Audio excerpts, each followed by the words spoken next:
Morning. Hi, good morning.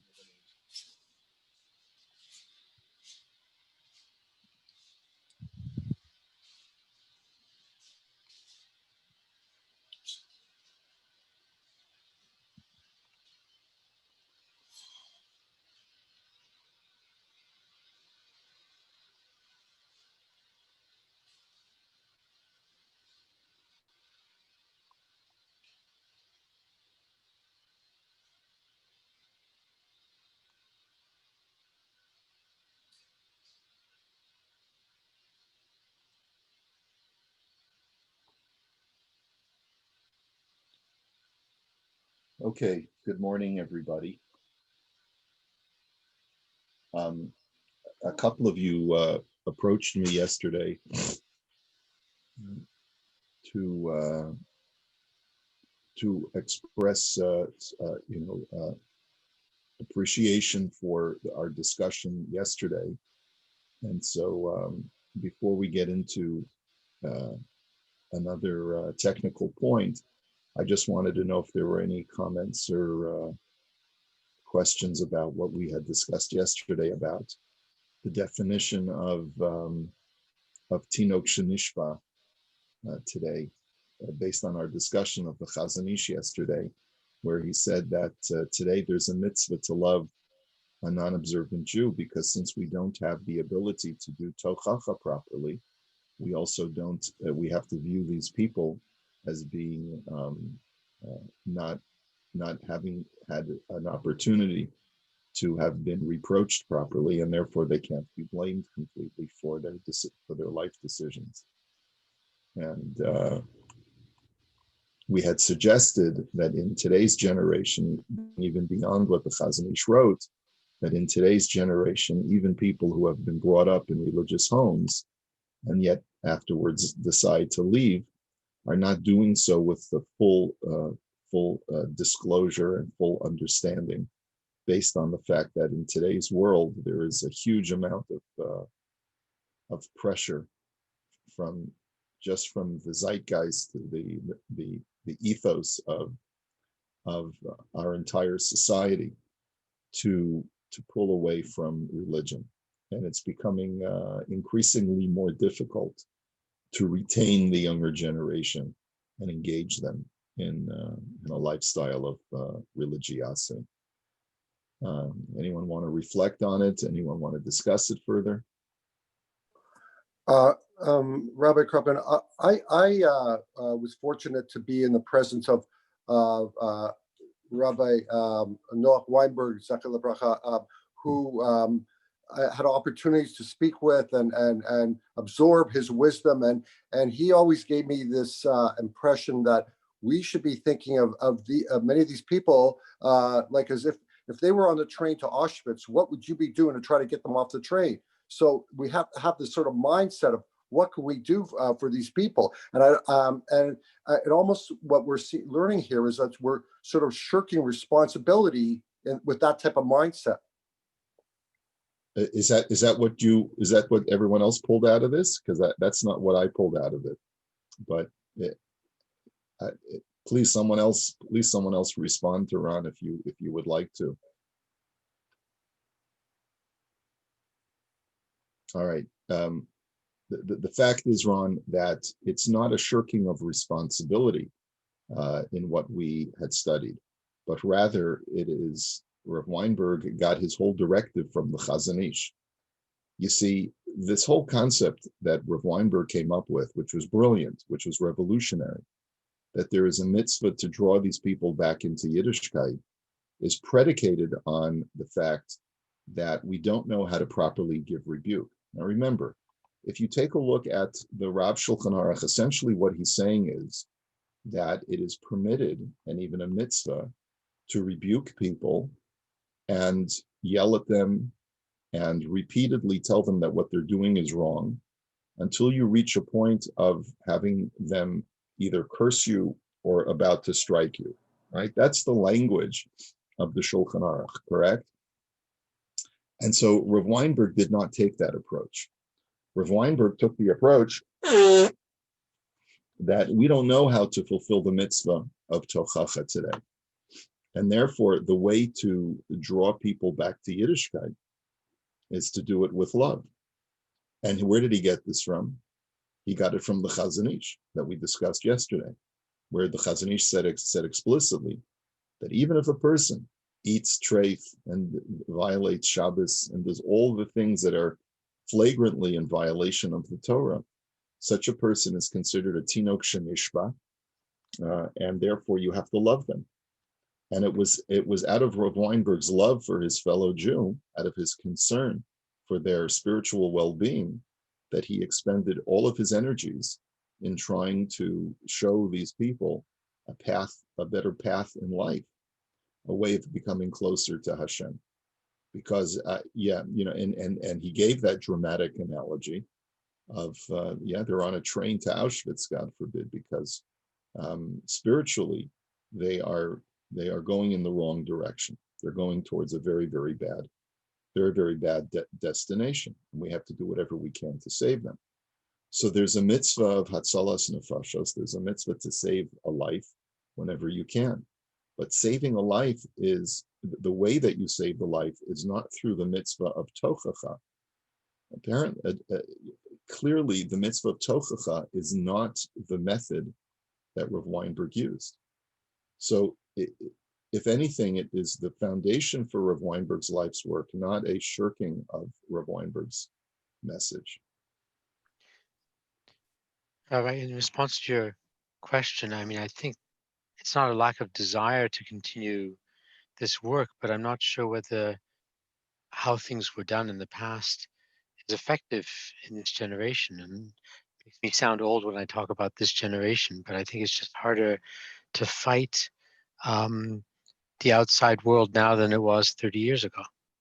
Well, to that point, and that certainly addresses Ron's issue, Paul, and that is that what has happened to the Eish HaTorahs and the Or Sameachs of the world today. Eish HaTorah, at least in certain communities, has downsized. Or Sameach is all but non-existent in Toronto today. Eish HaTorah has downsized to the point of being almost invisible today. Let's use Toronto as a perfect test site, right? What happened? What happened? Did people simply lose Rav Noach Weinberg's passion? Did it just peter out and we don't care about what he said anymore? Why have these kiruv organizations, which were flourishing in the 80s and into the 90s, why is it that today they are shuttered and not as effective anymore? And I'm asking you, I'm not going to give you an answer yet. I want to hear from you. Why do you think that is? Ron, do you want to offer an answer? I think today there's two things that I notice. First of all, I think when you don't have the leadership anymore, unfortunately, Rav Noach is not with us anymore. He was very inspirational to his talmidim, to get out there and try to fix the world. And so a lot of people who heard it directly from his mouth were very inspired and went out there through the 80s, late 70s through to the early 90s. As that sort of that generation sort of got comfortable and a lot of people didn't continue on, it was hard to get a next generation of people to come. But the second thing what is more of a challenge today is the distractions that are here today that are not there, that weren't there as much in the 80s and 90s. I'm talking specifically about technology and getting people's attention and the availability of information today compared to what it was years ago. Right.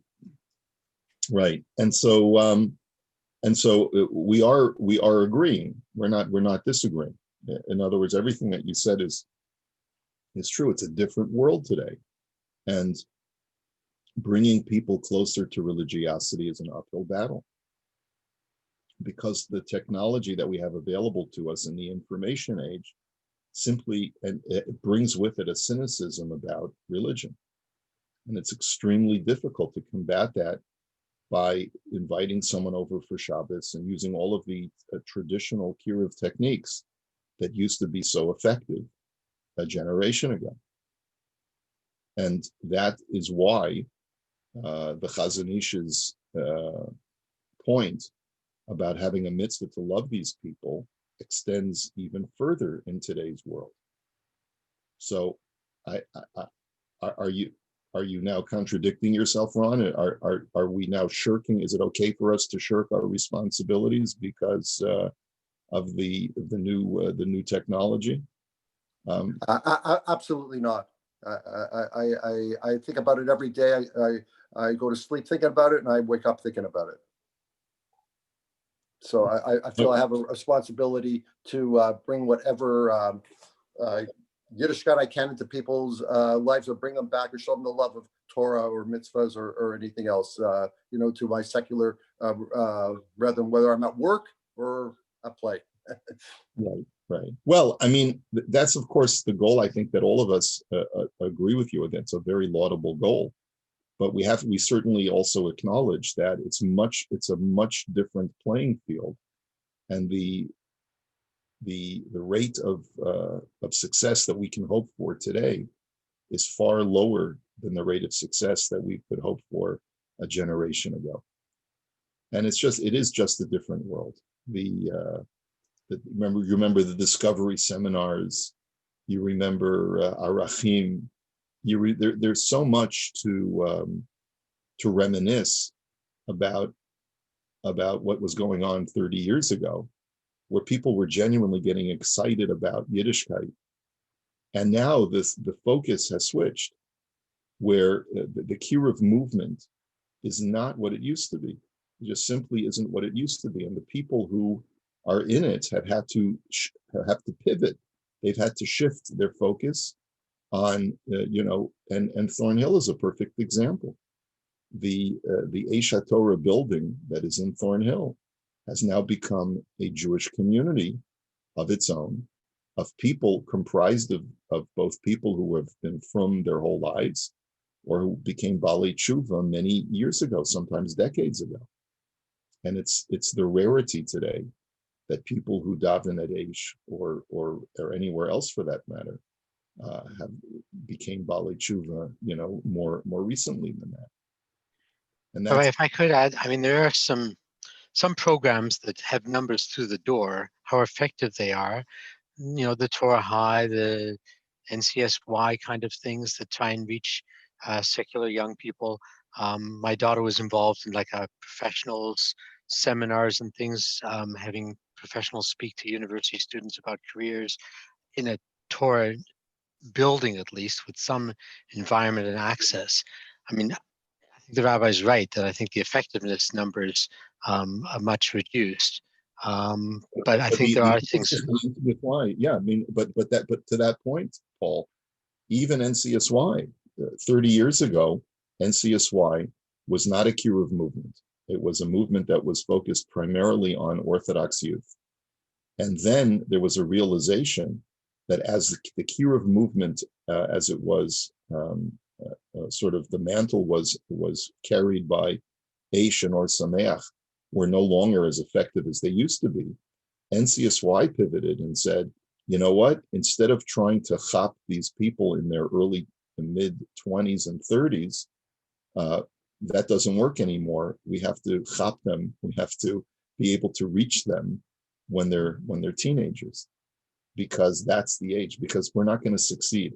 By the time they enter into university, they're too distracted and are not engaged anymore, and it's very difficult to reach them. I mean, and I'm not saying anything revolutionary or revealing state secrets by telling you that Eish HaTorah's effectiveness on campus is paltry by comparison to what it used to be. And to that point further, even look at I forgot her name, Lori Palatnik, also had to pivot. And whereas her kiruv method is to appeal to middle-aged housewives, because there's, in the hope of latching on to a woman who is a soccer mom and then wakes up one morning and says, what is this all for? Right? And in other words, there is the Kiruv movement is continuing, but it's constantly changing to adapt itself to try and find the most influential demographic, since the old demographic is no longer reachable.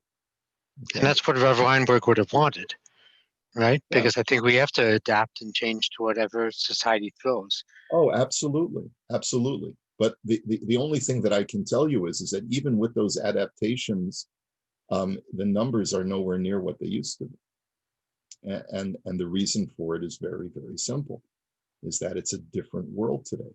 It's very, very difficult to reach people today, much more difficult than in previous generations, simply because our generation has taken the very prideful attitude that we don't need God. We can come up with the answers on our own. No one should dictate. It's a very personal autonomy is very, very important. It's the primary directive of today's world. And part of my personal autonomy is that I get to choose my own destiny. Don't tell me what I should do. People are even personally insulted or offended if you try to even offer to them something that you feel would enhance their lives. Don't tell me what I should do. Don't tell me that this would enlighten me or give me a better life. I have to find my path on my own. And it's just it becomes a bit absurd after a while. You read all the time about parents who want to give their 3-year-old child that personal autonomy to decide what gender they're going to be and things like that. But that's truly part of the ethos of our society today. Okay. All right. Anything more anyone want to add to that? If not, let us go on. Just a couple of Rabbi, actually, I want to ask you something. It's on this topic, and it's really on the last topic that we dealt with, but I felt we just really never covered it.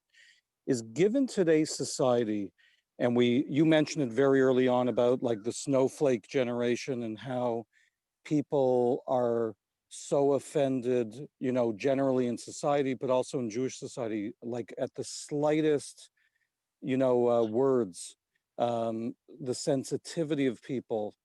How do we, like, given all these laws and everything, how do we deal with that today, as far as from a halachic point of view?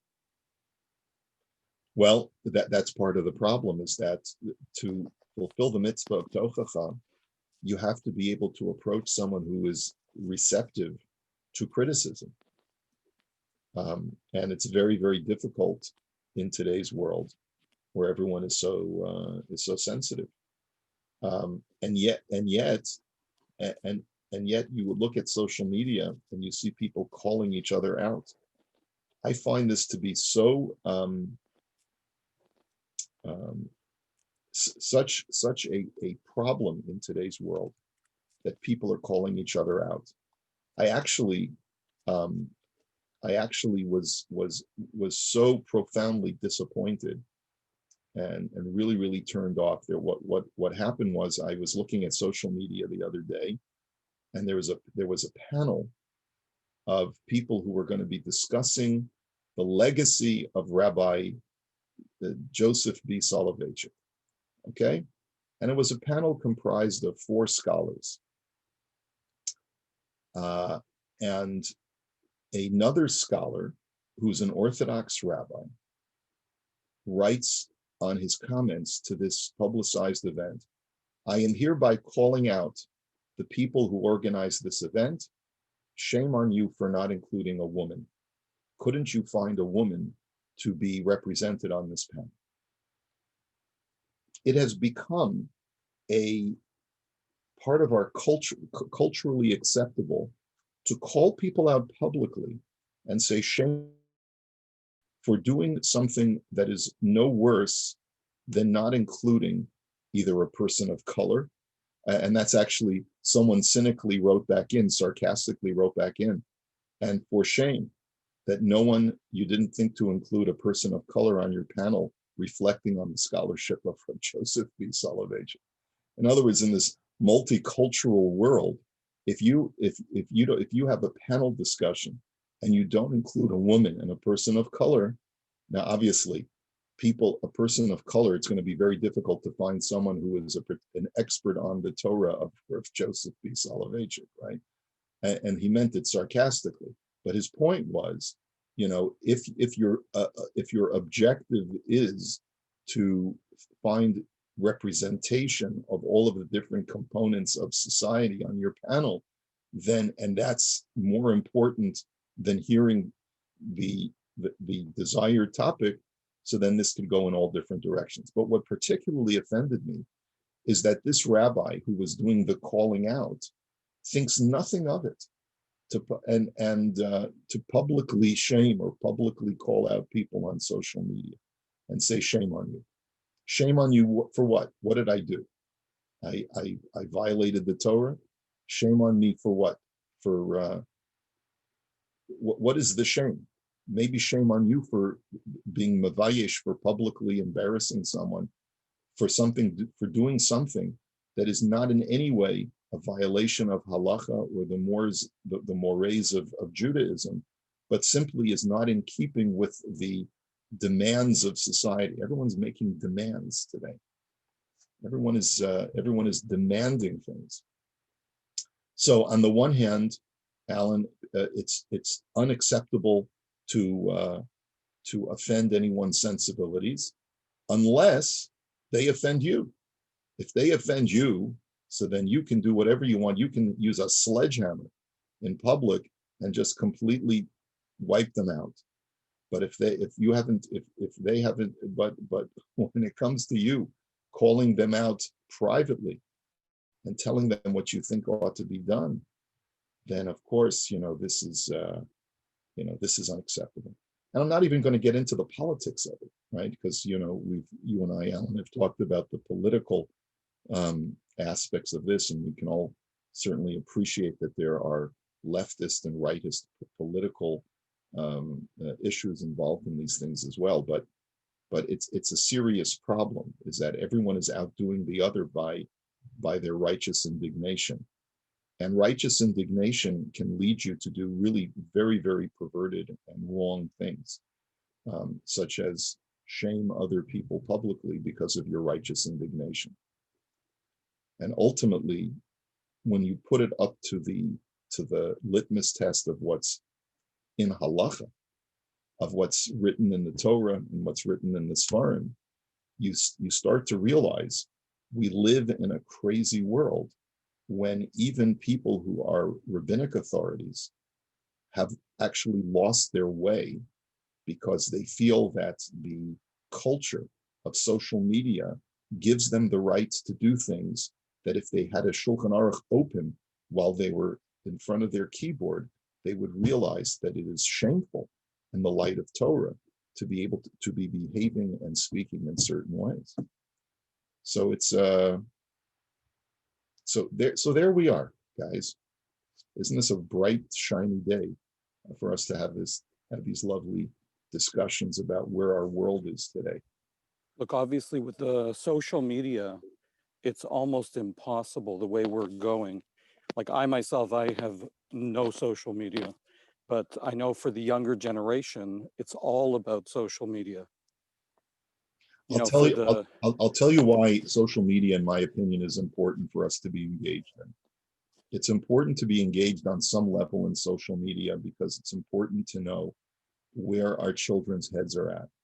I always, for myself, first of all, I use social media to be able to publicize things that, to be able to publicize shiurim primarily.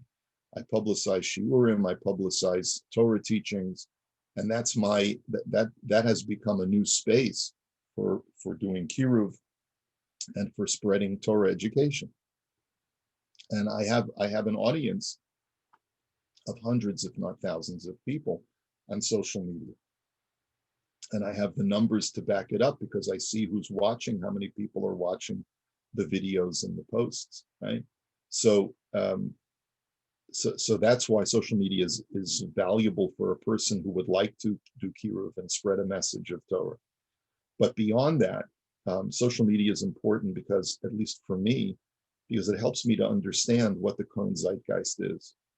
And it's very easy for us to retreat into our own world of Yiddishkeit. If that's what we want to do, I think a person is perfectly justified in doing that and saying, I'm not interested in seeing what's out there because there's a lot of bad stuff out there.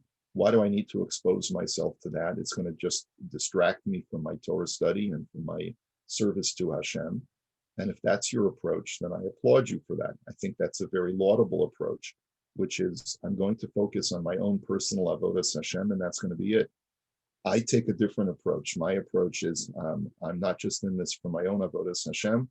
I want to be able to reach my own children first, and then I want to be able to reach other people that are younger than I am and from a younger generation.